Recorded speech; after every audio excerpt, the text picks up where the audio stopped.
સુરતમાં પાટીદાર સિંગર આરતી સંઘાણીનો કાર્યક્રમ રદ કરાયો। શુરાણી પરિવારના લગ્ન પ્રસંગમાં ગીત ગાવા પહોંચે તે પહેલા જ વિરોધ નોંધાવ્યો। મહેશ વાઘાણીએ કહ્યું, એક પણ પ્રોગ્રામ નહીં થવા દઈએ।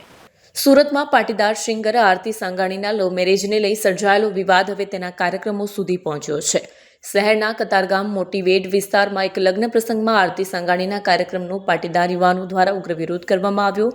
ઉલ્લેખનીય છે કે આરતી સંઘાણી જે લગ્ન પ્રસંગમાં ગીત ગાવા આવવાની હતી તે પણ પાટીદાર પરિવારનો પ્રસંગ હતો। આરતી સંઘાણીના વિવાદ બાદ પાટીદાર સુરાણી પરિવારે સમાજનો સાથ આપતા આરતી સંઘાણીનો કાર્યક્રમ રદ કરી દીધો। સુરતના મોટીવેડ વિસ્તારમાં આવેલા સિલ્વર ફાર્મ ખાતે પાટીદાર અગ્રણી સુરાણી પરિવારના આંગણે લગ્ન પ્રસંગનું આયોજન કરવામાં આવ્યું હતું। પાટીદાર યુવાન મહેશ વાઘાણીએ જણાવ્યું હતું કે અહીંયા અમારા પાટીદાર સમાજની એક દીકરી છે જેને લવ મેરેજ કર્યા એવી વાત અમને મળી। આટલો સરસ સમાજ કામ કરી રહ્યો છે અને આ આરતીબેને જે આજે કામ કર્યું છે તે ખરેખર નિંદનીય છે। એ એટલા માટે એવું નથી કે કદાચ આ કોઈ ટપોરી છોકરા હોય એણે ફોસલાવીને આ મોહિનીકરણ કંઈક કરીને આ દીકરીને ફોસલાવીને કંઈક કર્યું છે। મારું એવું સ્પષ્ટપણે માનવું છે કે સમાજની અંદર આના લીધે બીજી કોઈ દીકરીઓની આ હાલત ન થાય એટલા માટે આ નિર્ણય લેવાયો છે। મહેશભાઈ વાઘાણી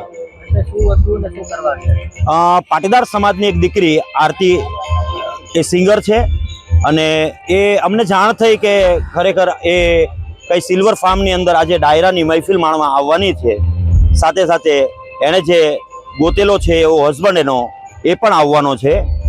એટલે અમે બીજું કંઈ એને કંઈ કરવા એ સજા આપવા માટે નથી આવ્યા। અમે ફક્ત ને ફક્ત અમારા સમાજનો જે પ્રોગ્રામ છે એને કેન્સલ કરાવવા માટે આવ્યા હતા।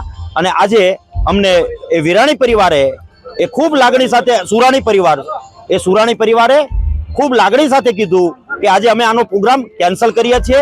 તમારા આવવાથી અમને હર્ષ ને લાગણી આજે ઉદ્ભવી છે અને આ પ્રોગ્રામને શોર્ટ ટાઈમની અંદર જ તે કેન્સલ કરીને એક સમાજની અંદર એક ઉદાહરણ પૂરું પાડ્યું છે કે પાટીદાર સમાજની લાગણીને માન આપીને જે સુરાણી પરિવારે આ કાર્યની પહેલ કરી છે એને હું ખૂબ ટોપલે ને ટોપલે અભિનંદન પાઠવું છું।